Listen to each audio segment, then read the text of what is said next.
Monseñor Fidel, sacerdotes, seminaristas, buenos días.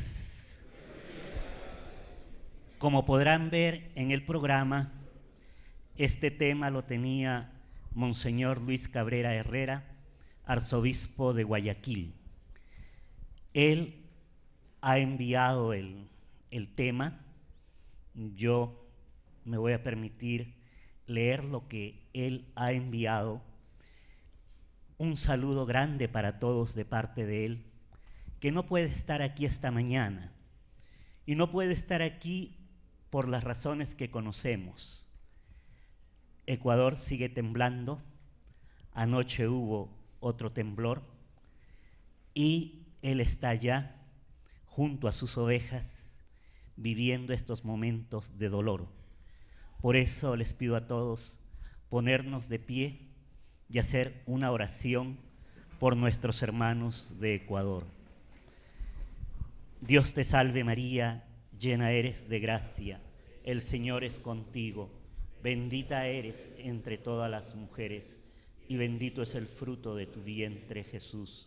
Santa María, Madre de Dios, ruega por nosotros pecadores, ahora y en la hora de nuestra muerte. Amén. Gracias.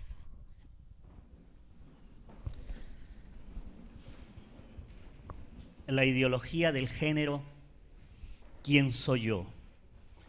Como sabemos, hoy los que van contra la cultura de la vida, van caminando hacia la muerte, quieren decirnos con una falsa verdad que el sexo en la persona ya no es biológico, sino es social, que tú puedes elegir si quieres ser varón o quieres ser mujer, independientemente del sexo biológico que tengas. No importa si eres varón, biológicamente, si tú quieres presentarte ante la sociedad como mujer, lo puedes hacer. No importa si tú eres mujer, si quieres presentarte ante la sociedad como varón, lo puedes hacer. Nunca antes se ha hablado tanto de derechos humanos como hoy, y nunca antes se ha pisoteado y vulnerado los derechos humanos. En las llamadas fiestas de género, cada vez es más frecuente ver imágenes de parejas, de hombres con hombres y de mujeres con mujeres. La perspectiva de género o enfoque de género son expresiones que se presentan como ejes transversales de todos los ámbitos de la vida familiar, social y cultural.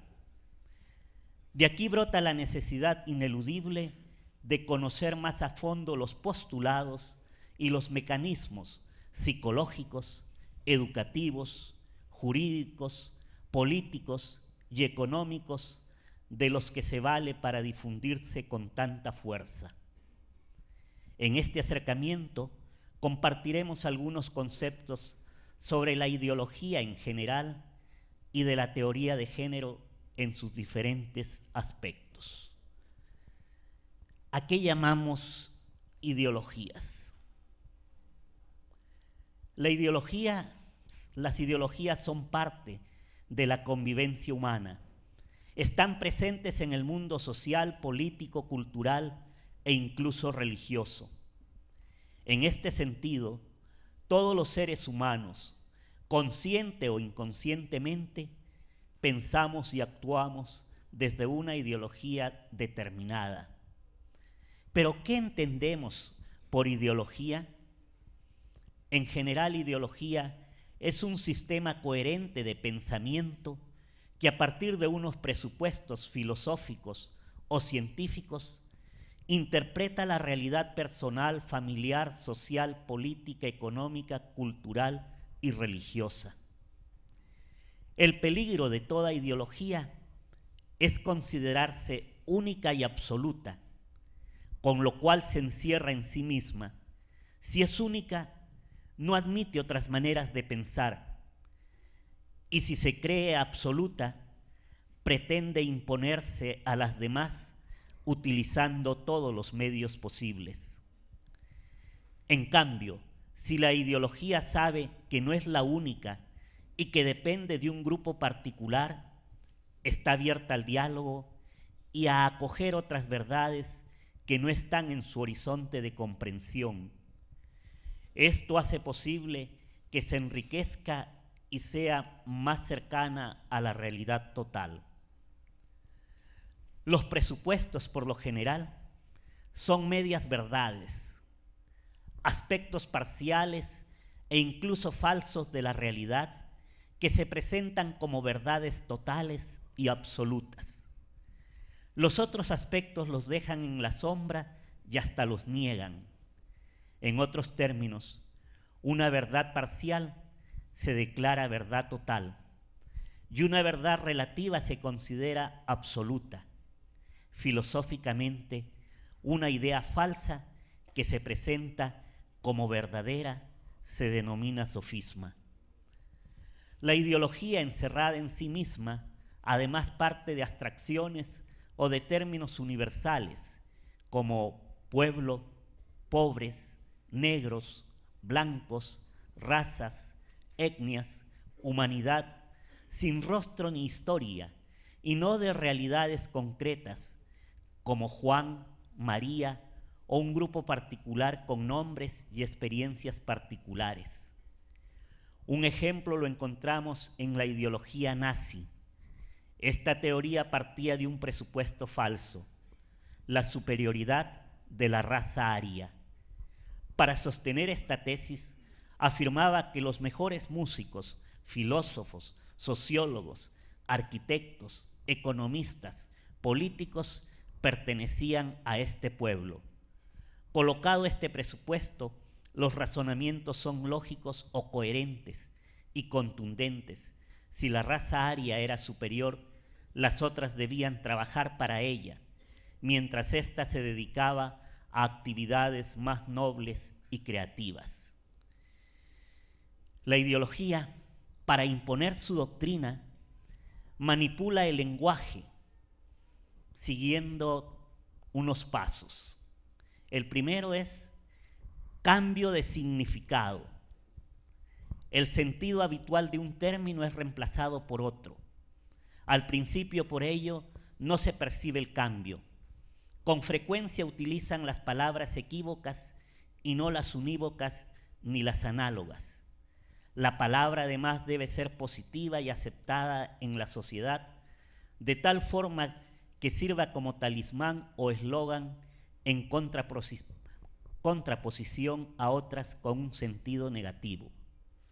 Para ello, basta buscar palabras que tengan una connotación positiva y otras con una significación negativa, presentadas como opuestas y hasta contradictorias. Esto sucede, por ejemplo, con los términos libertad, esclavitud, democracia, tiranía. Después está también la difusión del significado. El nuevo significado es difundido especialmente a través de la propaganda y de la educación formal. Entre los medios de comunicación propaganda encontramos la prensa, la radio, la televisión y el Internet. Y en el ámbito educativo están las escuelas, colegios y universidades. La campaña mediática y educativa está dirigida especialmente a los niños, a los adolescentes y jóvenes, por ser los más receptivos y los mejores aliados. Y en tercer lugar está la aceptación del nuevo significado. La población poco a poco, casi de una manera imperceptible, interioriza, asimila y acepta el nuevo concepto sin ningún sentido crítico. ¿Cuál es la teoría de género? Consideremos brevemente, por cierto, los antecedentes filosóficos, la manipulación del lenguaje, su presupuesto antropológico y las posibles consecuencias. ¿Cuáles son los antecedentes filosóficos de la teoría del género? La ideología de género tiene sus raíces filosóficas en el materialismo y existencialismo ateo. Simone de Beauvoir, existencialista atea, por ejemplo, sostiene que no se nace mujer, sino que se hace. Esta teoría igualmente está emparentada con la antropología individualista del neoliberalismo radical, con sus postulados de la revolución sexual, cuyos principales representantes son Wilhelm Reich y Herbert Marcuse. La ideología del género, asimismo, toma muchos principios doctrinales de la interpretación neomarxista de la historia, cuyo postulado es la lucha de clases entre opresores y oprimidos. La batalla final, según esta doctrina, se resolverá cuando los oprimidos se percaten de su situación, se alcen en revolución o impongan una dictadura. Este esquema de carácter sociológico es aplicado a la relación varón y mujer, cuya lucha debe llevar a la total desaparición de las diferencias entre los dos. ¿Qué entendemos por ideología de género? Es un sistema de pensamiento de carácter filosófico que interpreta la sexualidad y la afectividad humana como un hecho puramente psicológico y cultural, prescindiendo e incluso actuando toda influencia de la naturaleza, prescindiendo e incluso anulando toda influencia de la naturaleza en la conducta humana. Las diferencias entre varón y mujer, por tanto, no provendrían de la naturaleza biológica y psíquica del ser humano, sino de una construcción cultural o social a partir de los roles y estereotipos que se asignan a los sexos. Desde esta óptica, cada uno podría crear su propia identidad sexual, hombre o mujer. Además, tendría el derecho que se le reconozca en el registro civil. Yo biológicamente soy hombre, pero voy al registro civil y quiero que me inscriban como mujer. Y tengo el derecho. Eso es lo que dicen la ideología del género. Como toda ideología cerrada en sí misma, para imponer su doctrina, manipula el lenguaje. La palabra género en este caso es equívoca, es decir, tiene varios significados, como por ejemplo, en el campo lingüístico, género masculino, femenino y neutro. Se usa para referirse a las cosas. Lo masculino o lo femenino de las cosas, por su parte, no tienen nada que ver con la sexualidad humana. La mesa, la silla y la casa, por ejemplo, son de género femenino, y el vaso, el árbol y el carro de género masculino, sin que tengan ninguna cualidad femenina o masculina respectivamente. La mesa es mesa sin que sea mujer y el árbol es árbol sin que sea varón. Lo femenino o lo masculino de las cosas, en este sentido, son convencionales, es decir, dependen del idioma de cada pueblo. El término sangre, por ejemplo, en español es de género femenino, la sangre. En italiano, de género masculino, il sangue. Y en inglés, de género neutro, the blood. Para referirnos a las personas lingüísticamente, en cambio se utiliza la palabra sexo masculino para los varones y sexo femenino para las mujeres. La ideología de género, por su parte, aplica el concepto de masculino y femenino de las cosas a las personas. De aquí concluye que lo masculino y lo femenino pertenecen a lo cultural o social y que por lo mismo no son convencionales o fruto de un acuerdo de cada pueblo y época. Género en el campo musical es el estilo o la naturaleza de una melodía y de ritmo, pasillo, bolero, rock, merengue, etc. género en la confección de ropa es un tipo de tela. Género en el mundo existencial se utiliza para referirse a todos los seres humanos. Vemos que hay un cambio de significado. Al término género le dan el significado de sexo.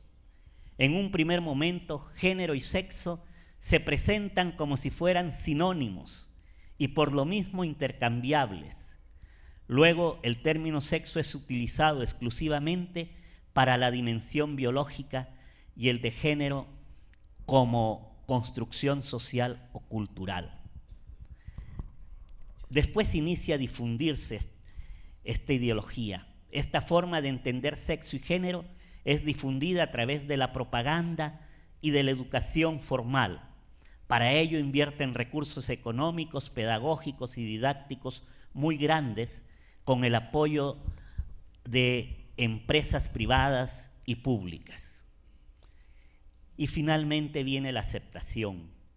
La población, sin ninguna crítica, poco a poco acepta el término género, entendido como autoconstrucción de su sexualidad.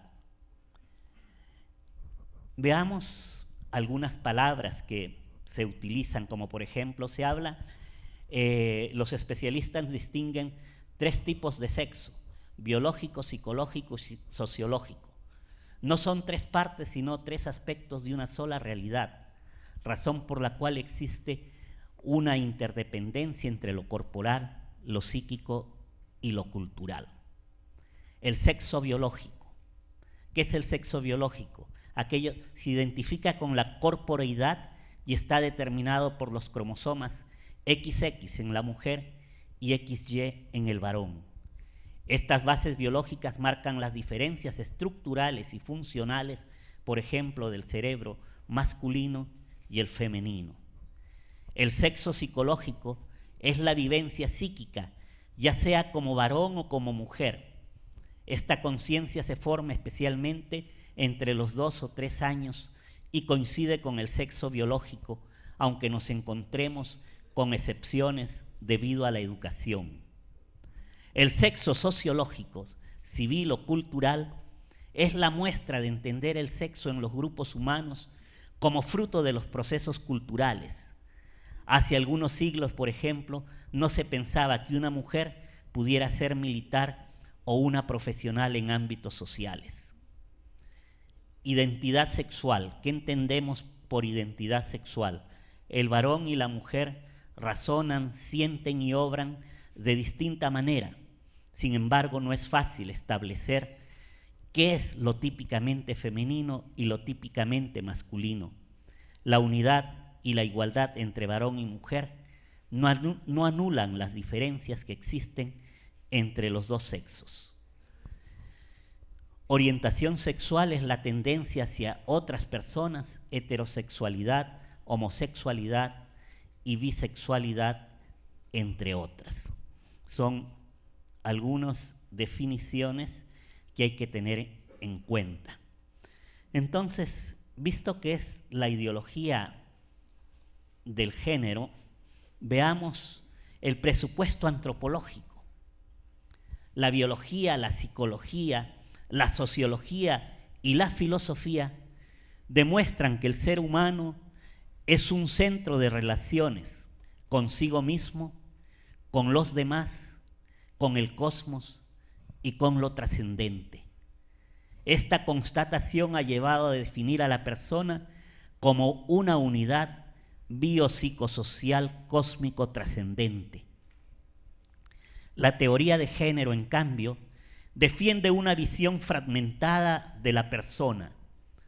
Lo biológico nada tendría que ver con lo psicológico y mucho menos con lo cultural. El sexo, varón o mujer, con el que se nace, sería totalmente distinto del género masculino o femenino, que dependería del sentimiento y de la voluntad de cada persona, de acuerdo con su orientación o preferencia sexual, como también de lo que la sociedad defina sobre tales realidades.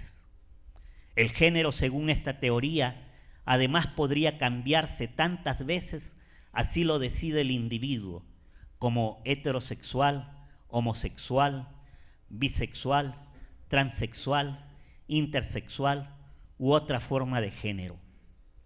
Cada cultura, a través de la educación, y además podría elaborar su propio concepto de género según las condiciones sociales y llegar a una nueva concepción de género. En esta concepción, la dimensión cósmica no aparece y la trascendente es combatida y en ocasiones hasta negada. Lo religioso sostiene nada tiene que ver con el derecho a decidir sobre su propia orientación sexual. Esta ideología, por ello, no solo es atea, sin Dios, sino antiatea, contra Dios. Pues si se rechaza la existencia de la naturaleza humana por fuerza, debe negar al autor de las leyes biológicas y psicológicas. Cuando alguien crea o inventa algo, ofrece el manual de instrucciones, pero en el caso del ser humano, lo trascendente nada tendría que ver. El Papa Benedicto XVI, de una manera clara y sintética, nos ha recordado que el ser humano, con el ateísmo, pretendió negar la existencia de Dios, con el materialismo, las exigencias de la libertad, y con la ideología de género, las de su propio cuerpo. El hombre moderno entonces se declara un Dios que se autocrea. ¿Cuál es la naturaleza y cultura de la ideología del género? En el trasfondo de la separación de lo biológico, de lo psicológico y de lo cultural, como lo plantea la teoría del género, está la relación entre naturaleza y cultura. La naturaleza física y psíquica es lo que se nos da antes de toda intervención humana, y la cultura lo que el ser humano aporta a la misma. La teoría de género, como ya dijimos, niega la naturaleza de las cosas y de las personas, incluidas sus leyes inherentes, físicas, químicas, biológicas. Pero ante la evidencia de la naturaleza, esta posición cae en contradicciones. Como bien sabemos, la naturaleza o mundo físico puede ser visto desde distintas ópticas, entre ellas desde sí misma, que es objetiva, y de lo que el ser humano puede aportar, subjetiva. El mundo físico en sí, la naturaleza es vista como algo externo a nosotros, ha existido antes que nosotros y seguirá existiendo después de nosotros. El mundo físico de este modo nos supera en el antes y en el después. Lo más sensato desde esta visión es conocer lo mejor posible y descubrir su sentido último. Para ello se investiga las leyes físicas, químicas, biológicas, entre otras. Como fruto de este trabajo nacen y se desarrollan las ciencias naturales. El mundo físico con un valor humano, el mundo físico tendría un valor agregado por el ser humano si transformamos, por ejemplo, un árbol en una escultura o en un mueble. Este adquiere un nuevo valor. Esto se debe a la acción del ser humano que pone su conocimiento y experiencia. Entramos de ese modo en el mundo de la cultura, donde el ser humano añade algo a lo existente. Estas dos visiones que se nos presentan son convergentes, es decir, no se excluyen ni anulan, pues podemos descubrir el valor de las cosas en sí mismas y también darles un nuevo valor agregado, cultural, estético, económico, social, político o religioso. La dificultad aparece cuando se quiere agregar un valor a las personas. Si tan solo reconoceríamos y respetaríamos su valor intrínseco, no habría problema alguna, pero si pretendemos darle un nuevo valor según nuestros intereses sociales, políticos o económicos, estaríamos violentando su libertad y sometiéndola a nosotros. La teoría del género pretende dar un nuevo valor a la sexualidad humana sin tener en cuenta la naturaleza biológica y psicológica. La autonomía del género, según esta teoría, es tan absoluta que la cultura crea la verdadera naturaleza de varón o mujer al margen de lo biológico. Pero esta afirmación en la vida ordinaria no tiene asidero. Lo que se percibe de un modo inmediato y espontáneo es que lo masculino está relacionado con el cuerpo de un varón y lo femenino con el cuerpo de una mujer. Una teoría, por otra parte, mientras no se demuestra científicamente, sus presupuestos permanecen en el campo de la hipótesis o de la mera posibilidad. Una teoría igualmente es válida hasta que aparezca otra que explique mejor las cosas. Esto sucede también con las teorías de las ciencias sociales. Una teoría además debe ser verificada mediante la repetición de varios experimentos. La teoría del género aún no ha podido demostrar su presupuesto antropológico, por lo tanto, no deja de ser una hipótesis. Esta teoría, curiosamente, retoma la visión dualista desarrollada por la corriente filosófica platónica y neoplatónica, que no sólo separaba cuerpo de alma, sino que las enfrentaba como dos realidades antagónicas. El cuerpo, se afirmaba, es la cárcel de la que el alma tiene que liberarse. ¿Pero qué significa construir? Cuando se construye una casa, un puente o una carretera, se necesita un constructor, un diseño y unos materiales existentes. Y los materiales pueden ser naturales, como el barro, la madera, la piedra y la arena, o también elaborados a partir de otros, como el cemento, el ladrillo, el bloque, el vidrio. Los materiales, en todo caso, preceden a todo proyecto de construcción, más aún los diseños dependen del material que se tenga a mano.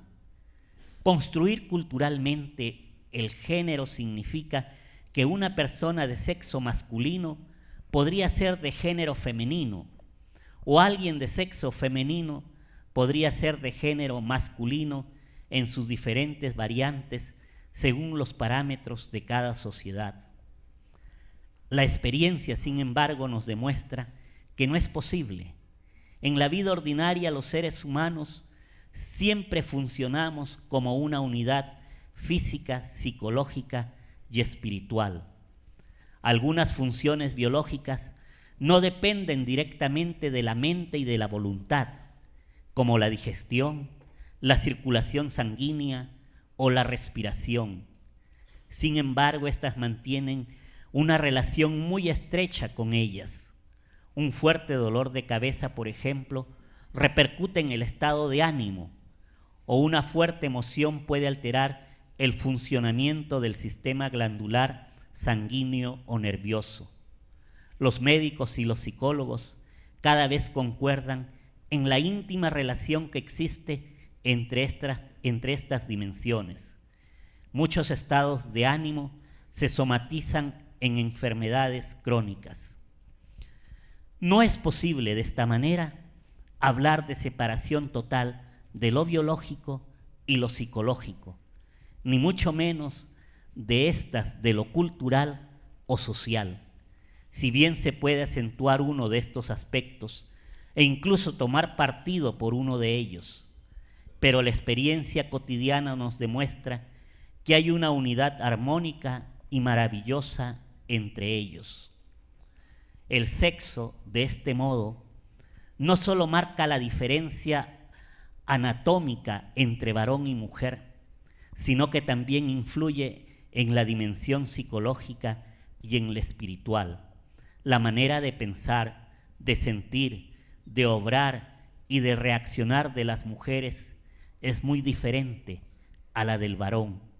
Separar el sexo biológico del género psicológico y social es demasiado artificioso como para ser presupuesto e impuesto como un axioma científico. Clínicamente no se ha encontrado una sola persona que haya cambiado su psiquismo de masculino a femenino o viceversa. Lo que sí se puede es disfrazar o imitar gestos y modales del otro sexo. Los travestis cambian su manera de actuar, pero no su realidad. Lo mismo pasa con personas que se mutilan o cambian sus genitales. Se nace mujer o varón y se muere mujer o varón.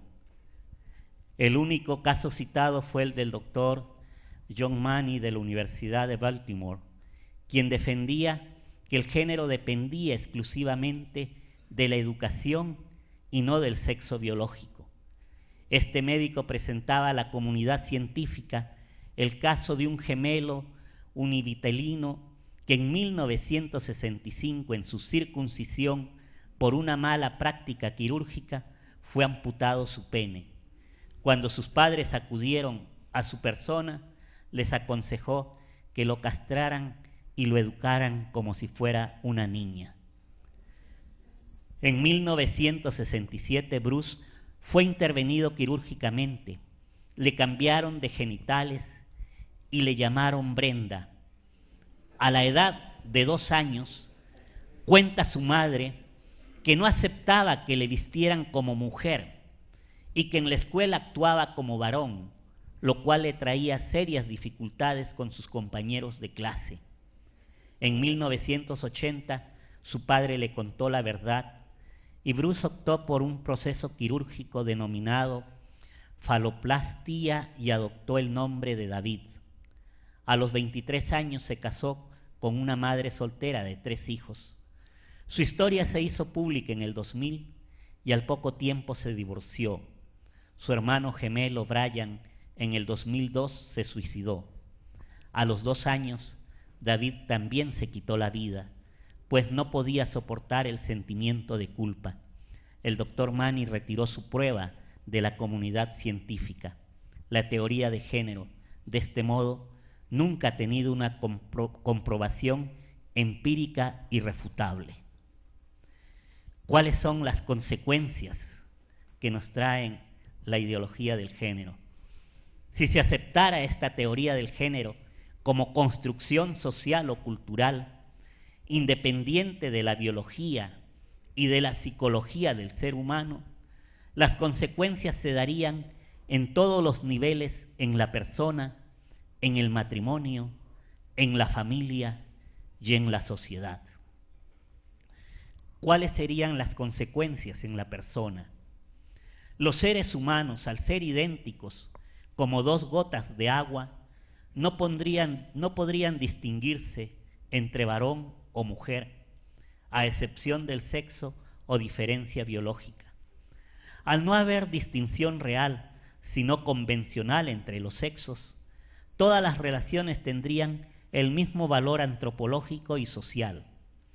De ese modo, no sería posible distinguir entre relaciones naturales y antinaturales, relaciones buenas y malas, o relaciones lícitas e ilícitas.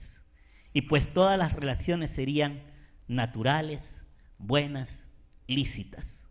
Además, ninguna sería mejor que otra. El límite para que no sean naturales, moralmente buenas y jurídicamente lícitas sería la falta de libertad en materia sexual de una de las partes, como la violación. Bastaría entonces el consentimiento de las partes para que todo tipo de relación deje de ser considerada antinatural, mala e ilícita.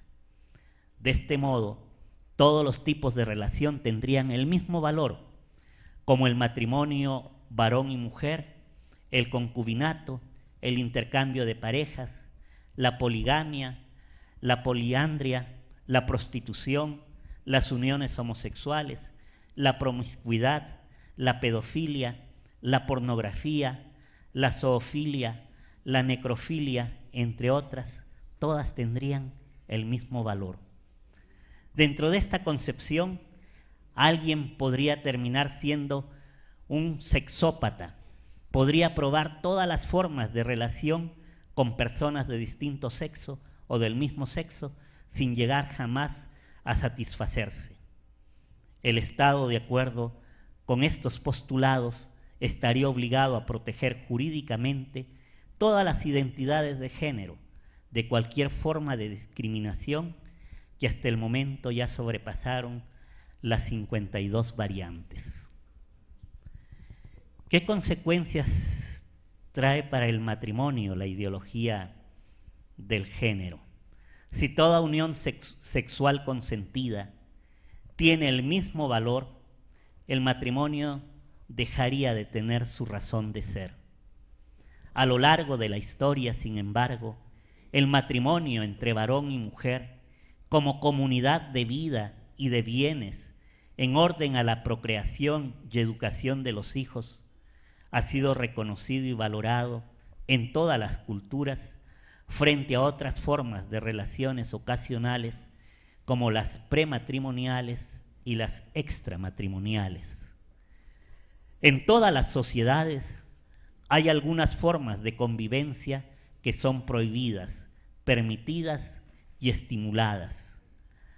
Aristóteles, en su libro Ética a Nicómaco, en el volumen 8, explica que el varón por naturaleza prefiere vivir en pareja antes que asociarse políticamente, por cuanto la familia antecede a la sociedad, los esposos y los hijos son realidades inseparables.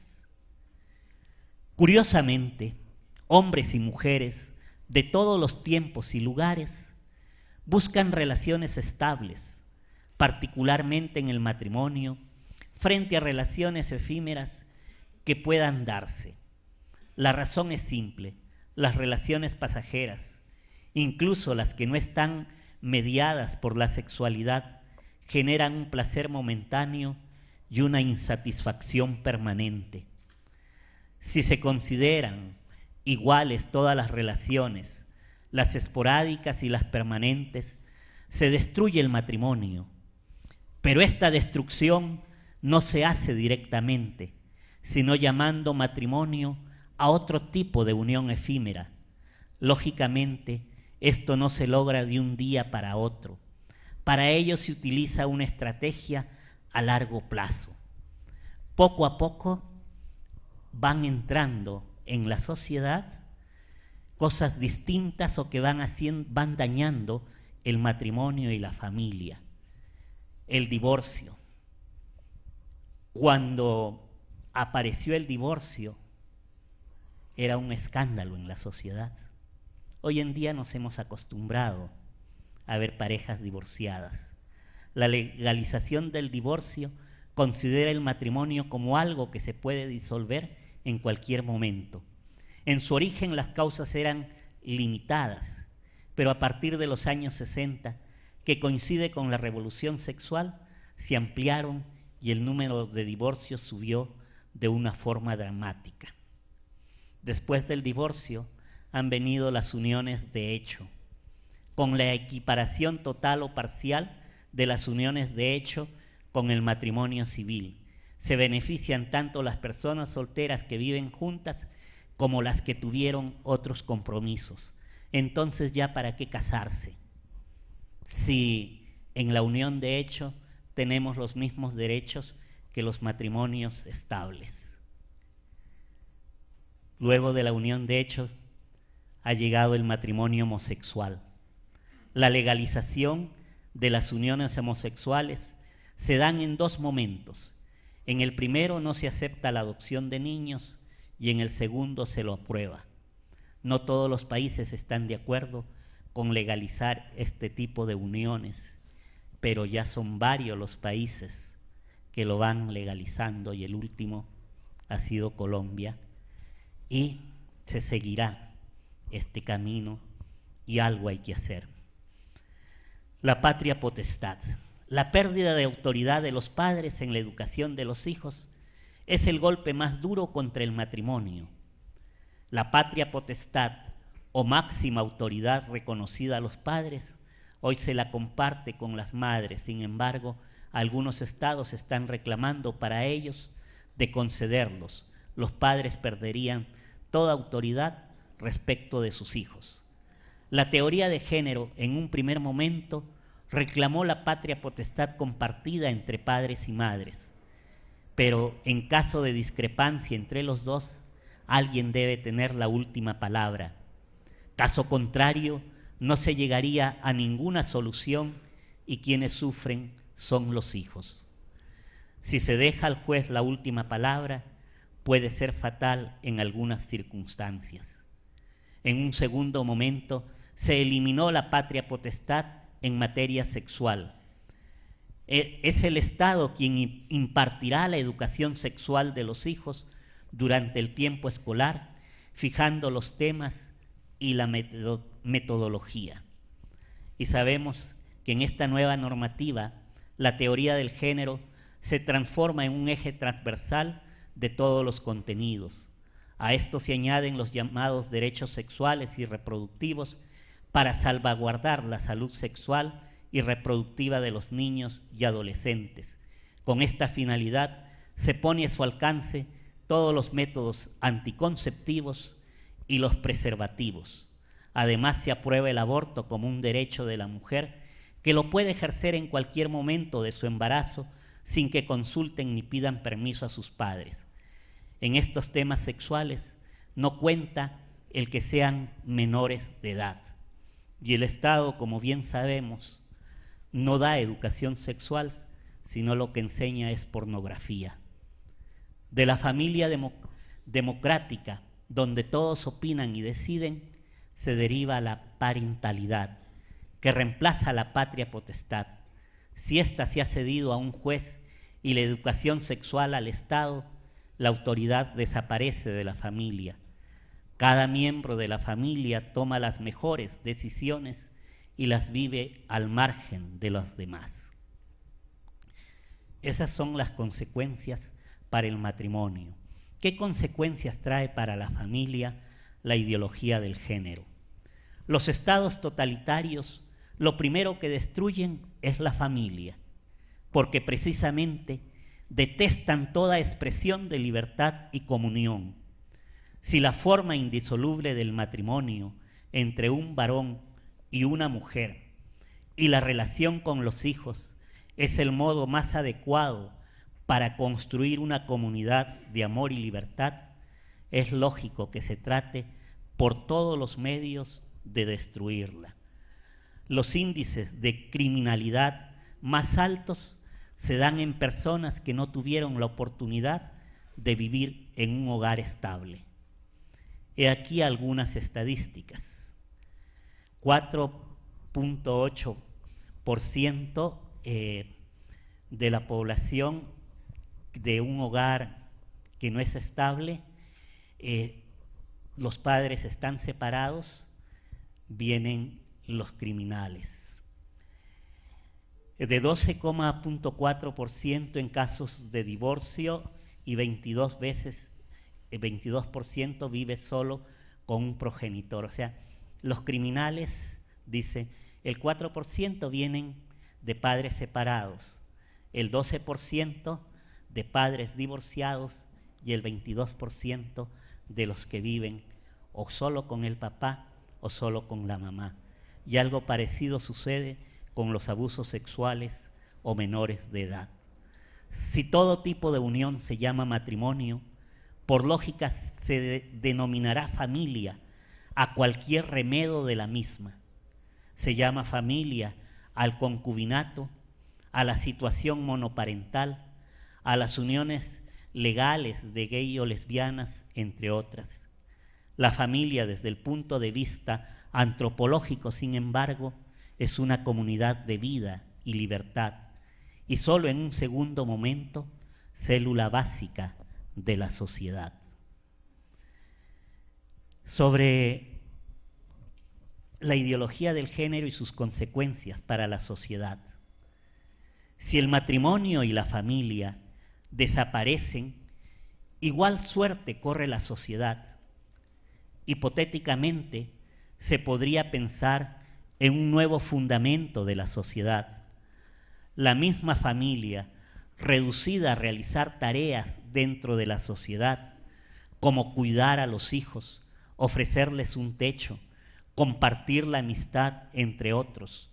Pero la familia es algo más que funciones dentro de la sociedad. Las culturas de todos los tiempos han subsistido gracias a la presencia de las familias, constituidas por matrimonios estables, donde esposos e hijos viven la comunión de vida y de bienes. En la familia, la persona es aceptada y amada tal como es, independientemente de sus cualidades o de lo que posea. El amor incondicional es una necesidad básica de todos los seres humanos, especialmente cuando nos equivocamos o estamos enfermos. Si alguien no es amado de esta forma, presenta grandes desequilibrios emocionales. En la sociedad, en cambio, se acepta y valora a las personas por lo que tienen y no por lo que son. La familia seguirá siendo irreemplazable para el desarrollo integral de las personas. La familia, de este modo, no es un invento humano, sino una institución exigida por la propia naturaleza humana. La familia es la célula básica de la sociedad, dice Aristóteles, pero no como una partícula dentro del todo, sino mucho más que eso. La familia es el lugar donde reside la memoria histórica de los pueblos. Es una especie de código genético de la historia de la vida verdaderamente libre. Por ello, en la familia se recoge y transmite la tradición y los valores culturales. La familia no es un pedazo del cuerpo social, sino la que garantiza su prosperidad. Si se destruye la familia, se acaba con la cultura de un pueblo. Un grupo humano sin identidad cultural se vería forzado a imitar o adoptar otra cultura. El mundo grecorromano desapareció cuando la familia perdió su vigor hasta quedar exánime. Vino el pueblo bárbaro con su familia y lo reemplazó. Si no fuera porque los monjes escribieron la historia de esa época, de la cultura tendríamos solo unos cuantos monumentos en ruinas. La pretensión de sustituir la familia basada en el matrimonio estable e indisoluble entre un varón y una mujer históricamente ha fracasado. La familia seguirá siendo el humus antropológico para el desarrollo de la personalidad de cada ser humano. Además, seguirá siendo el humus comunitario para la transmisión de la cultura. Sustituida a la familia, la cultura es incapaz de subsistir. La teoría del género, curiosamente, la defienden personas políticamente antagónicas de derecha a izquierda, los gobiernos europeos, los socialdemócratas, las Naciones Unidas con una agencia de género de $1.000 millones anuales. Los más interesados son los que tienen proyectos de dominación. Muchas de estas personas además presentan una agenda muy concreta, como la despenalización del aborto, el matrimonio gay, la adopción como derecho de todas las parejas. Detrás de las campañas electorales, bajo el eufemismo de servicio, hay una pretensión de dominar a los demás. Los candidatos, con el fin de ganar su elección, dicen al pueblo: si usted vota por mí, dejará de ser pobre, tendrá una casa y será muy feliz. El día de las elecciones, si el candidato gana, pensará que el pueblo ha sido muy sabio y por eso le ha elegido. Pero si pierde, concluirá que el pueblo prefiere vivir en la pobreza y en la desgracia. El político está convencido de su mesianismo y de que la gente por sí sola no puede salir de su postración. Por ello, pensando en su bien, si es necesario coartar su libertad e imponer su proyecto, no lo duda en hacerlo. El precio de su felicidad consiste en entregar al político su libertad, que al final no le sirve para nada, porque es incapaz de usarla. Si se aceptara, por consiguiente, la hipótesis de que cada quien puede construir su propio género al margen del sexo biológico, lo cual no ha sucedido aún ni sucederá, desaparecería la distinción entre varón y mujer. Todos los tipos de uniones tendrían el mismo valor antropológico y social. Se eliminaría el matrimonio y la patria potestad. Desaparecería la familia y la sociedad. Como conclusión de lo que es la ideología del género, podríamos decir que en la realidad hoy vemos personas que quieren vivir una identidad que no es la suya, pero si bien debemos conocer la ideología del género en sus fundamentos y dinamismos sociales, políticos, económicos y jurídicos, para afrontarlos con mucha claridad, sin embargo, lo más importante es presentar una antropología basada en la ciencia, en la filosofía y, para los creyentes, en la reflexión teológica. Es necesario revisar los textos que estudian los hijos, trabajar en equipo, compartir con familiares y amigos. Debemos exigir a los docentes y al Ministerio de Educación que respeten a los padres de familia en su derecho y deber de formar a sus hijos. Es importante aprovechar otros espacios para formar a los jóvenes en los valores del matrimonio y de la familia. Por eso, hermanos sacerdotes, queridos seminaristas, estamos aquí. Presentamos ayer, yo me quedaba pensando cuando decía si esto es un pesimismo. Presentamos la cultura de la muerte en la sociedad para estar atentos y poder nosotros, con nuestra oración, con nuestra formación y con nuestra acción, ayudar a propagar la cultura de la vida. Y como sacerdotes sabemos que podemos hacer mucho bien. Raymond ha comentado algo antes, ¿no? La Eucaristía, la absolución de los pecados, ¿quién lo puede dar sino el sacerdote? Y mucha gente confía en el sacerdote. Por eso, primero, tenemos que ser, como llamaba en el Antiguo Testamento a Eliseo, un hombre de Dios, decía. Ese es un hombre de Dios. Que nuestros fieles puedan decir de nosotros, mi párroco es un hombre de Dios. Y para que seas un hombre de Dios, tienes que orar. A veces perdemos el tiempo en tantas cosas y no damos tiempo a la oración en nuestras vidas. Tenemos que orar. Y en segundo lugar, tenemos que ser pacientes y acoger a nuestros fieles, saber escucharlos. Con eso estaríamos haciendo mucho bien. Pero así como sacerdotes podemos hacer mucho bien, también podemos hacer mucho daño. Dios nos ha llamado para ser otros Cristos.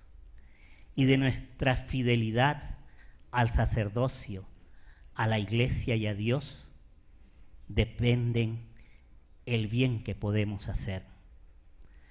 Cuando traicionamos nuestro sacerdocio, cuando traicionamos a Dios, cuando no somos fieles al ministerio que el Señor nos ha encargado, hacemos mucho daño. Gracias.